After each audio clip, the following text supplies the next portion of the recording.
अगर आपने ये सब कर लिया ना तो यकीन मानो 2 महीने के अंदर आपको अपने अंदर बेहतरीन तरीके से इंप्रूवमेंट देखने को मिलने वाला है। अगर फिर भी कंफ्यूजन हो रही है तो एक बहुत अच्छा आइडिया बताता हूँ कि आप ऐसा भी कर सकते हैं। मेरी रिक्वेस्ट है आप सबसे, इस फॉर्मेट को बदलो, जमाना बदल रहा है। आपको आज से फॉलो करना शुरू करना है जब भी आप कोई ऑनलाइन लेक्चर या क्लास या वन शॉट देख रहे होगे। देखो, आपके पास अभी बहुत सारा टाइम है गलतियां करके उन्हें ठीक करने का। अगर आप ऑनलाइन से पढ़ाई नहीं होती, ऑनलाइन पढ़ के कोई भी टॉपर नहीं बन सकता। यह बात अमित ने उस दिन कही जब उसका बोर्ड्स का रिजल्ट आया। अमित ने पूरे साल ऑनलाइन पढ़ाई की, 1 या 2 नहीं, हर एक सब्जेक्ट के लिए 3-3 चैनल्स को फॉलो किया, रोज 7 से 8 घंटा वीडियोस देखी, फोन पे लगा रहा, लेकिन फिर भी उसके बोर्ड्स में 52% मार्क्स आए।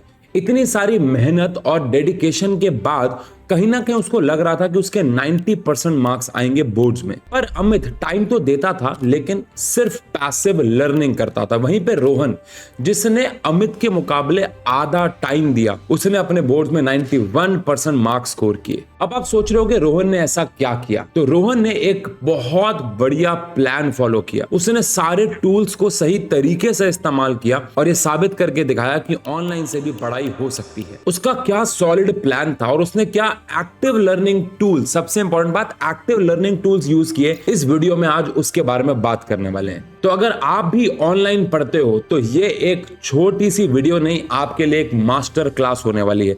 लेकिन वीडियो में आगे बढ़ने से पहले आप लोग मुझे बताइए कि आप कितने घंटे, कमेंट सेक्शन पे अभी कभी बताइए, कितने घंटे ऑनलाइन क्लास को देते हैं या फिर आप ऑफलाइन में ज्यादा समय बिताते हैं। इससे मुझे आइडिया होगा कि हमारी ऑडियंस के लिए हमें आगे फ्यूचर में कौन कौन सी वीडियोस लेके आनी है। तो चलो मुद्दे पे आते हैं। अब बात करते हैं ऐसे 4 स्टेप्स की जो ऑनलाइन पढ़ाई को 90% मुकाबले बाकियों के आपके लिए बेहतर बना देगी। इन शॉर्ट, ये 4 पॉइंट्स को अगर आपने फॉलो किया तो बाकियों के मुकाबले आप 90% ज्यादा इफेक्टिवली काम कर पाओगे ऑनलाइन पढ़ाई में।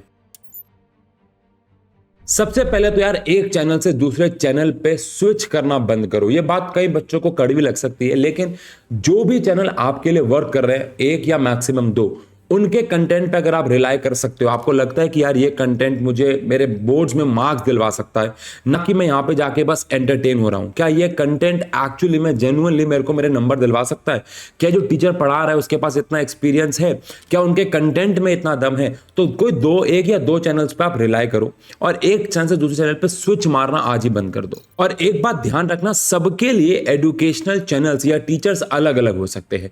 आप दुनिया के बेस्ट टीचर से भी अगर पढ़ रहे हो तो हो सकता है आपकी उनसे वाइब मैच ना हो और आपको वो चीजें समझ में ना आए, तो वो आपको खुद से जज करना होगा। मैं ये नहीं बोल सकता कि आपके लिए ये टीचर बेहतर है या ये टीचर बेहतर है। आपके लिए बेस्ट टीचर कौन है ये आपको खुद चुनना होगा, जिन पे आप रिलाई कर सकते हो और उनके पास एक्सपीरियंस है। मैं यहाँ पे किसी पर्टिकुलर चैनल का नाम नहीं ले सकता, ऑब्वियस सी बात है, क्या पता आपको मेरे चैनल से पढ़ना पसंद हो या फिर किसी और के। लेकिन सबसे जरूरी है कि जो दूसरों को पसंद आ रहा है वो आपको पसंद आए, ये जरूरी नहीं है, ये बात ध्यान रखना। तो आप जिस चैनल पे रिलाई कर सकते हैं, ऐसे 1 या 2 चैनल चुन लीजिए। ऑब्वियस सी बात है, मैं तो कहूंगा आप साइंस एंड फन एजुकेशन से पढ़ के देखिए अगर अभी तक नहीं पढ़ा है, और पढ़ा है तो किसी भी 1 या 2 चैनल पे रिलाई करो, ट्रस्ट करो और बस उन्हीं की बात सुनते हुए आगे बढ़ते जाओ। अगर फिर भी कंफ्यूजन हो रही है तो एक बहुत अच्छा आइडिया बताता हूं कि आप ऐसा भी कर सकते हैं कि आप एक पर्टिकुलर चैनल को प्री बोर्ड्स तक फॉलो करें आगे आने वाले 3 महीने तक, तब भी आपको आइडिया होगा। ये तब मेथड है जब आप कंफ्यूज हो कि मुझे किससे ऑनलाइन में पढ़ाई करनी है।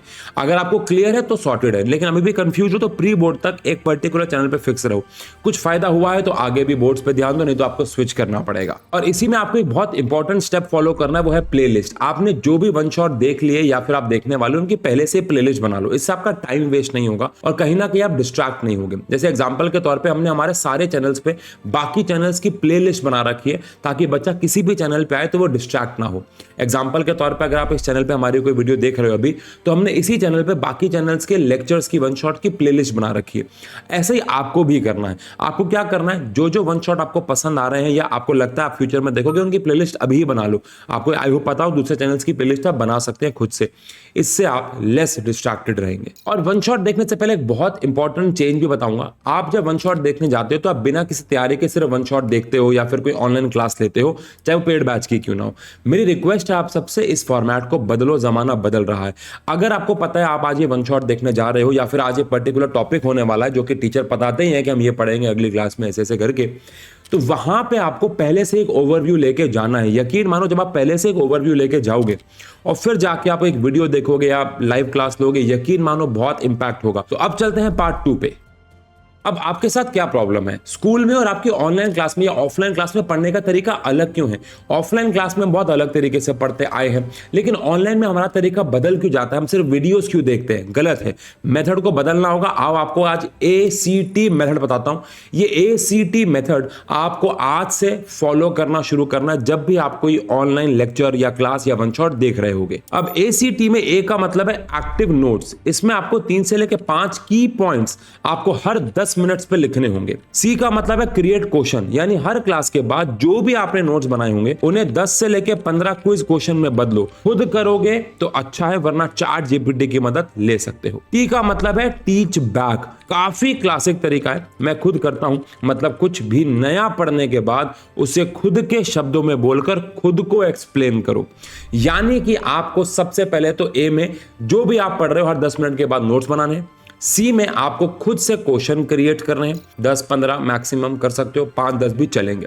एंड टी में आपको खुद को वो टॉपिक बोल के पढ़ाना है कि मैंने आज क्या क्या पढ़ा, लॉन्ग टर्म मेमोरी में चला जाएगा, ध्यान रखो। और अगर ACT मेथड समझ चुके हो तो आओ चलते हैं पार्ट 3 पे। देखो आपके पास अभी बहुत सारा टाइम है गलतियां करके उन्हें ठीक करने का। अगर आपने ये गलतियां अक्टूबर और नवंबर में कर ली तो इसे आराम से ठीक कर सकते हो, लेकिन यकीन मानो अगर आप दिसंबर के महीने में पहुंच गए तो आप पछताओगे, क्योंकि वहां गलतियां करने का आपके पास मौका नहीं है, टाइम ही नहीं है। और मेरी ये बात आप और बेहतर तरीके से समझे होगे अगर आपने मेरी अक्टूबर इज अ ट्रैप वाली वीडियो देखी है।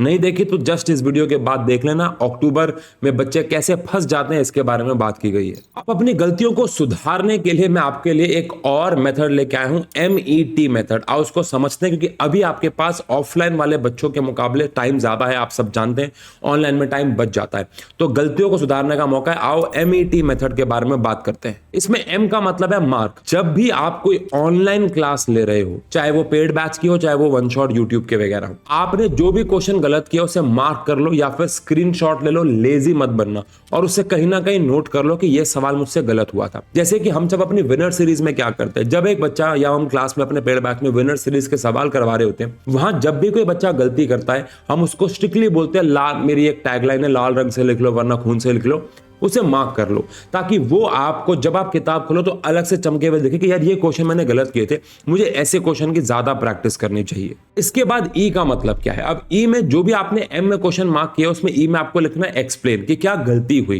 क्या गलती कैलकुलेशन में हुई, क्या मैंने फॉर्मूला गलत लगाया, या फिर मैंने कहीं ना कहीं कंसेप्चुअली टी का मतलब गलत समझ लिया। जो भी गलती थी आपके उस क्वेश्चन में, अगर वो न्यूमेरिकल था या थ्योरी था, उस चीज को वहीं पे एक्सप्लेन कर लो साइड में, शॉर्ट में। अब टी का मतलब है टारगेट।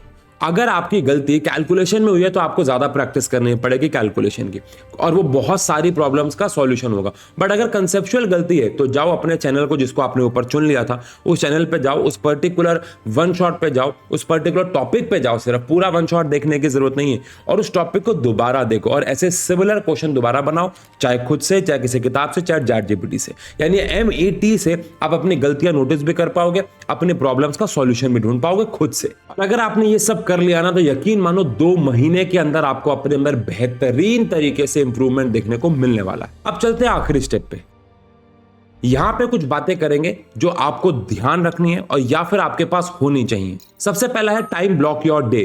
यकीन मानो टाइम, दिन का कुछ हिस्सा आपको पढ़ाई के लिए ब्लॉक जरूर करना है। ऐसा नहीं है कि जब टाइम मिल जाएगा पढ़ लेंगे, नहीं, टाइम टेबल बनाओ, स्केड्यूल बनाओ और टाइम को ब्लॉक करो। सेकंड है फोकस फोकस फोकस। जब भी पढ़ाई कर रहे हो तो सिर्फ पढ़ाई करो। सोशल मीडिया चला रहे हो तो सोशल मीडिया चलाओ, किससे बात करो तो बात करो, खाना खा रहे हो तो खाना खाओ, क्रिकेट खेलो तो क्रिकेट खेलो, लेकिन जो भी कर रहे हो उस पर 100% फोकस होना जरूरी है।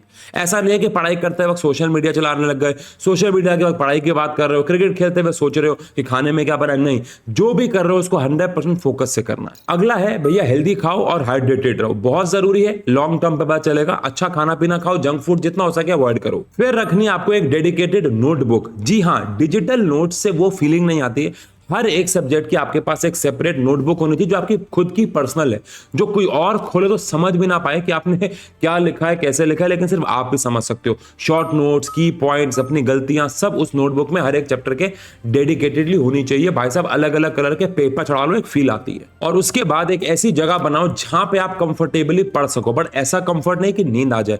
कंफर्ट से मेरा कहने का मतलब है शोर शराबा ना हो, अगर बहुत ज्यादा गर्मी भी ना हो, बहुत ज्यादा ठंड भी ना हो, एक कंफर्टेबल प्लेस चुनो, लेकिन एक डेडिकेटेड प्लेस होनी चाहिए। अगर आप मेरे जैसे जो एक पर्टिकुलर जगह से 1-2 महीने में बोर हो जाता है तो जगह को चेंज करो, लेकिन हर एक जगह पढ़ाई के अनुकूल होनी चाहिए। मैंने 7 जापानीज टेक्निक्स में इस वीडियो में भी इसके बारे में बात करी थी, जहां मैंने बताया था कि आपका स्टडी एनवायरनमेंट कैसा होना चाहिए। तो यार देखो, कंक्लूजन ये है कि पढ़ाई करने वाला बच्चा ऑनलाइन में बिना किसी पेड बैच के भी जेईई के एग्जाम क्रैक कर लेता है, और वहीं पे दुनिया के सबसे बेस्ट टीचर से ऑफलाइन पढ़ने वाला बच्चा भी मार्क्स स्कोर नहीं कर सकता है। सारी क्षमता और ताकत सिर्फ और सिर्फ आपके पास है कि आप रिसोर्सेज को इस्तेमाल कैसे करते हो। दुनिया जहान के रिसोर्सेज इंटरनेट पे अवेलेबल है। आप सभी को आपके एग्जाम्स के लिए बेस्ट ऑफ लक। कोई भी और हेल्प आपको ऑनलाइन क्लासेस के लिए चाहिए, कमेंट सेक्शन में हम इंतजार कर रहे हैं। मिलते हैं, लव यू।